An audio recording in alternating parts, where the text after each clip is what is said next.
वदनं मधुरं नयनं मधुरं हसितं मधुरं। जोर से।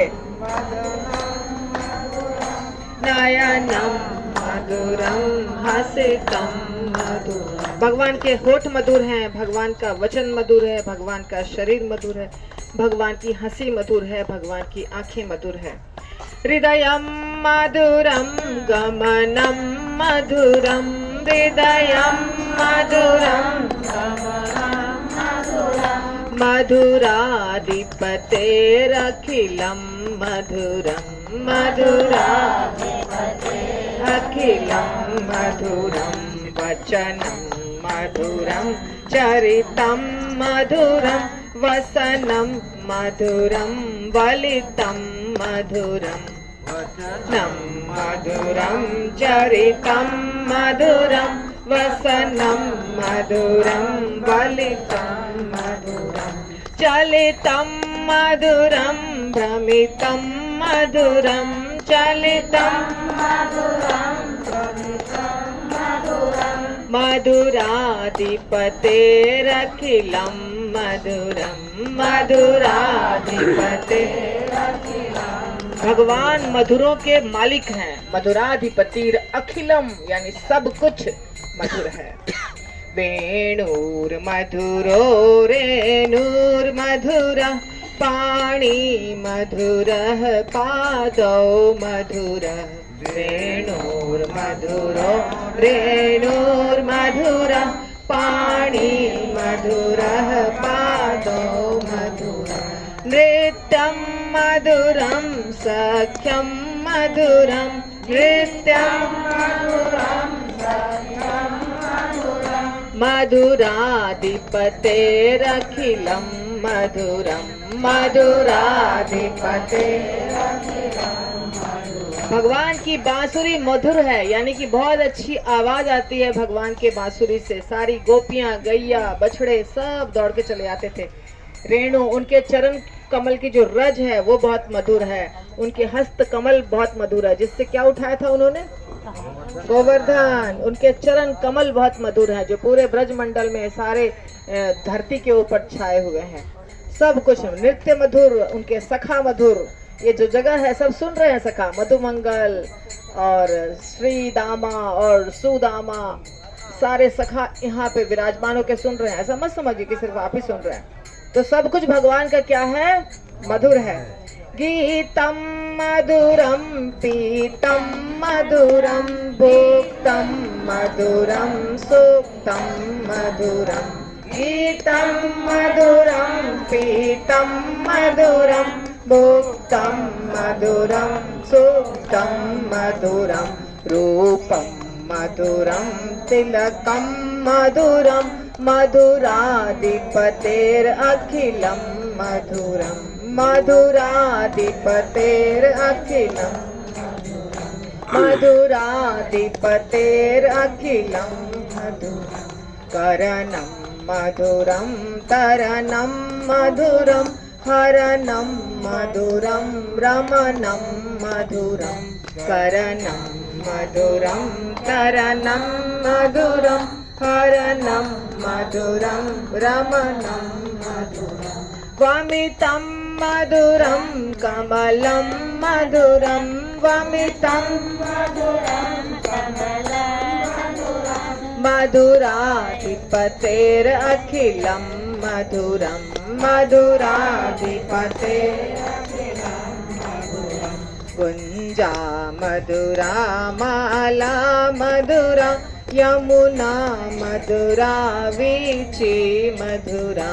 गुंजा मधुरा ला मधुरा, यमुना मधुरा वीची मधुरा। सलिलं मधुरं कमलं मधुरं, सलिलं मधुरं कमलं मधुरं। मधुराधिपतेरखिलं मधुरं, मधुराधिपतेरखिलं मधुरं। मधुराधिपतेरखिलं मधुरं, मधुराधिपतेरखिलं मधुरं। गोपी मधुरा लीला मधुरा युक्तं मधुरं भुक्तं मधुरं गोपी मधुरा लीला मधुरा युक्तं मधुरं भुक्तं मधुरं श्रेष्ठं मधुरं श्रेष्ठं मधुरं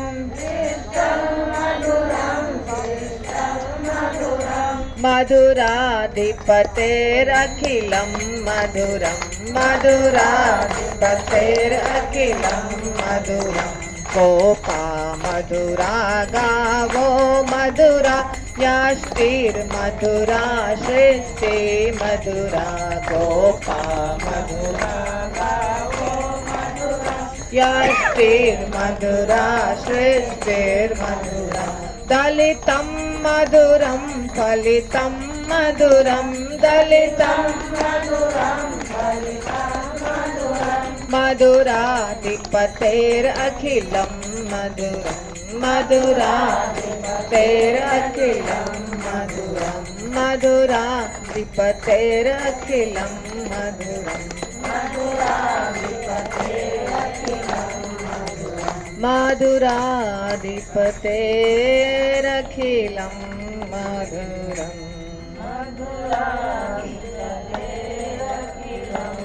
तो ये है भगवान की मधुरता जो सब जगह है, वृंदावन में, ब्रजमंडल में, हर जगह भगवान की मधुरता है। कितना गुणगान करें, हजारों लाखों करोड़ों मुखों से गुणगान करेंगे फिर भी कर नहीं पाएंगे। शेषनाग जी अपने 1000 मुखों से गुणगान कर रहे हैं पर समाप्त हो ही नहीं रहा है। पर जितनी शक्ति है, पक्षी जितनी शक्ति है उतना उड़ता है, आकाश तो अनंत है। इसी तरह भगवान की के गुण अनंत हैं, हमारी जितनी शक्ति है उतनी हम क्या करते हैं, उतना हम बोल सकते हैं। ठीक है, तो इसलिए हमें बोलना चाहिए, हमें भगवान का गुणगान करना चाहिए, हमें गुरु का गुणगान करना चाहिए। ये शास्त्र बताता है कि हमेशा हमें गुरु का और भगवान का गुणगान करना चाहिए। तो यहाँ इस जगह से करीब करीब आप परिक्रमा शुरू कर रहे हैं, राधा कुंड लास्ट आएगा। जब हम अंत करेंगे ना तो राधा कुंड आएगा, उसके पहले उद्धव कुंड आएगा। तो इसी के बराबर में उद्धव कुंड है। जैसे यहाँ कुसुम सरोवर आपको दिखाई दे रहा है और इसके सामने ही गोवर्धन पर्वत के उस तरफ उद्धव जी का कुंड है। पर्वत अभी बीच में नहीं है, पहले था। तो यहाँ कुछ लीलाएं हुई हैं, जैसे कि ये जहाँ आप बैठे हैं दिखाई दे रहा है आपको, यह है कुसुम सरोवर। और इसके साथ साथ एक अंदर में आपने मंदिर देखा, क्या नाम था उसका, देख कर आए ना आप मंदिर, उद्धव जी का मंदिर था। तो यहाँ उद्धव जी का जो मंदिर है वहाँ पे बहुत अच्छी बात हुई है, इसलिए वो मंदिर के ऊपर लिखा हुआ है, आप अगर देखे होंगे, पढ़े कि कुछ भक्त पढ़े क्या उस पे क्या लिखा हुआ है? किसी भक्त ने पढ़ा उसके ऊपर क्या लिखा हुआ है? नहीं पढ़े? पढ़ा ना, क्या लिखा था देखा आपने?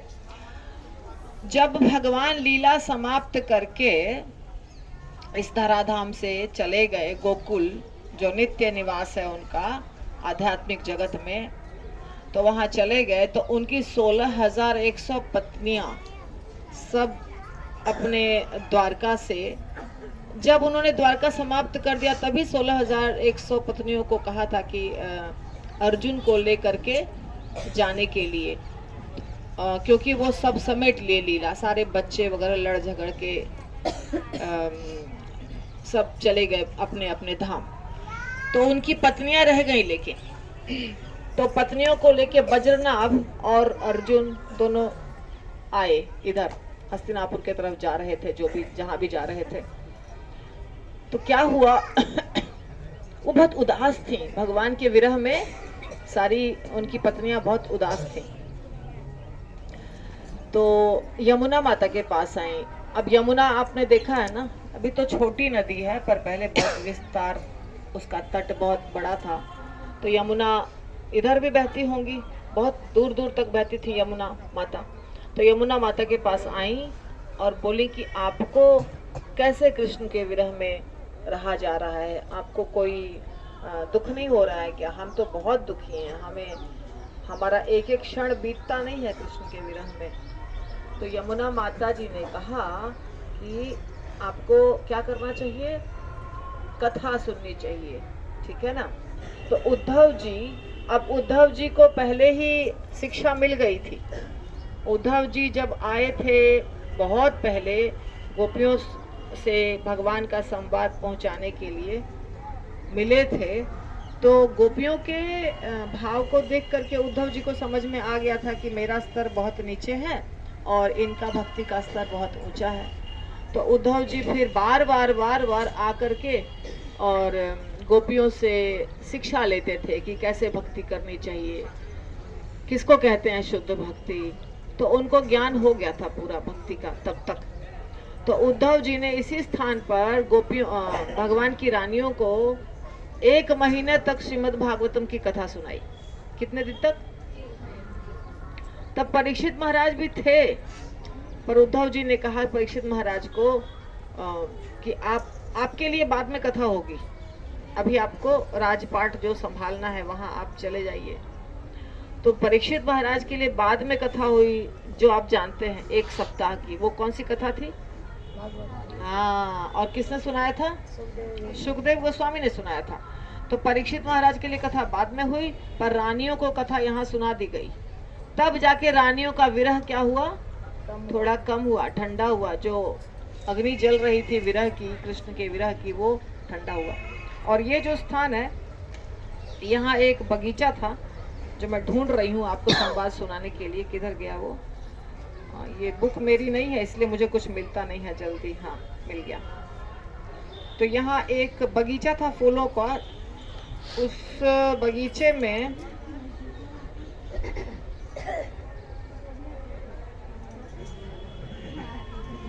कहाँ गया प्रभु? आपके बुक में कुछ मिलती नहीं है, मुझे कुछ मिलता नहीं है।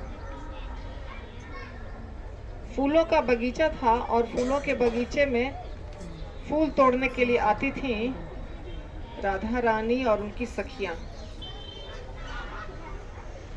बड़ा मुश्किल है। प्रभु जी कहाँ है? कुसुम सरोवर, गोवर्धन,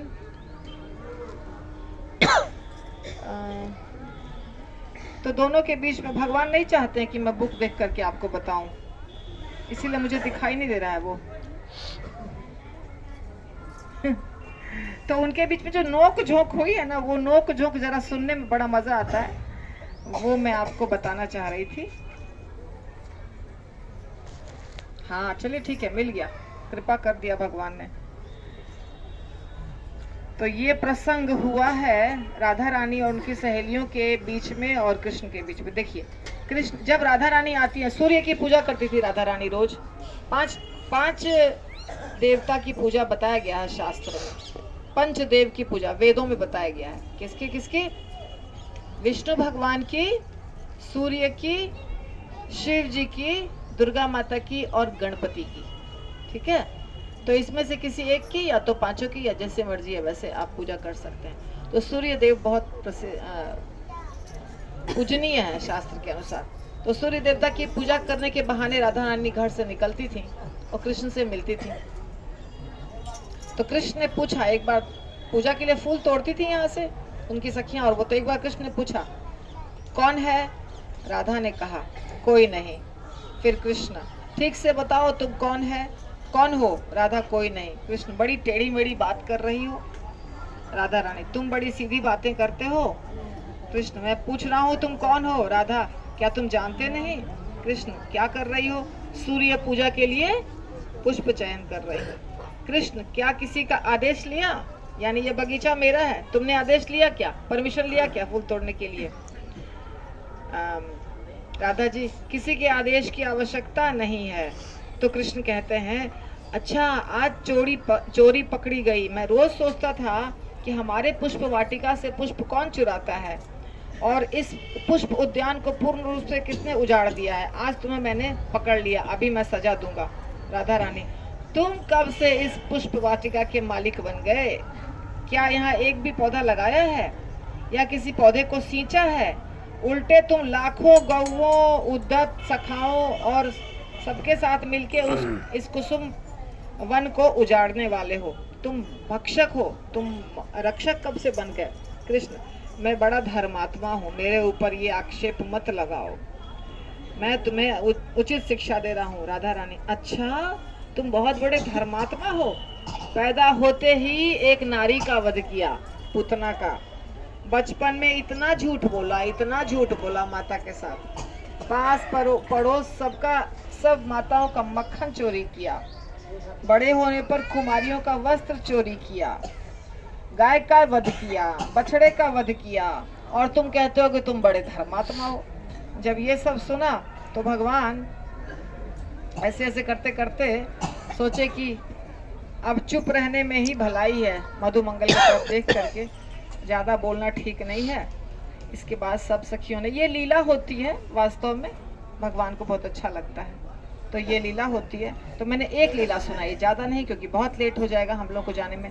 वहाँ एक मंदिर है, सिर्फ दर्शन कर लीजिएगा आप लोग जाते जाते। वो एक मंदिर है जहाँ पे राधा रानी का श्रृंगार कर रहे हैं भगवान, चोटी बना रहे हैं। उनके चरण कमल में आलता मालूम है ना आपको, तो भगवान आलता लगाते थे, राधा रानी का श्रृंगार करते थे, चोटी बनाते थे, उसमें फूल लगाते थे, सब कुछ। और राधा रानी बैठ के आईने में देख रही हैं, तो आप वो वहाँ देख सकते हैं। तो हमें भगवान की सेवा करनी चाहिए। कृष्ण राधा रानी की क्यों सेवा करते हैं? क्योंकि राधा रानी बहुत ऊंचे कोटि की भक्त है, उनके समान दुनिया में कोई भी नहीं है।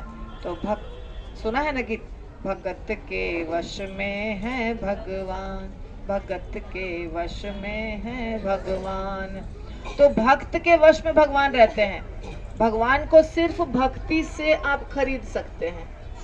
छछियाबड़ छाछ पे नाच नचायो, मालूम है ना, भगवान को थोड़ा सा छाछ देख के गोपियां नाच नचाती थी, नाचो, और भगवान नाचते थे।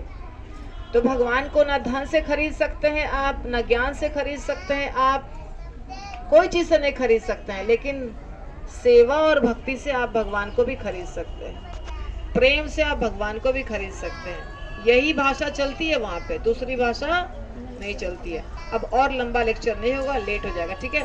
श्रील प्रभुपाद की जय, कुसुम सरोवर की जय, उद्धव कुंड की जय। हरि बोल।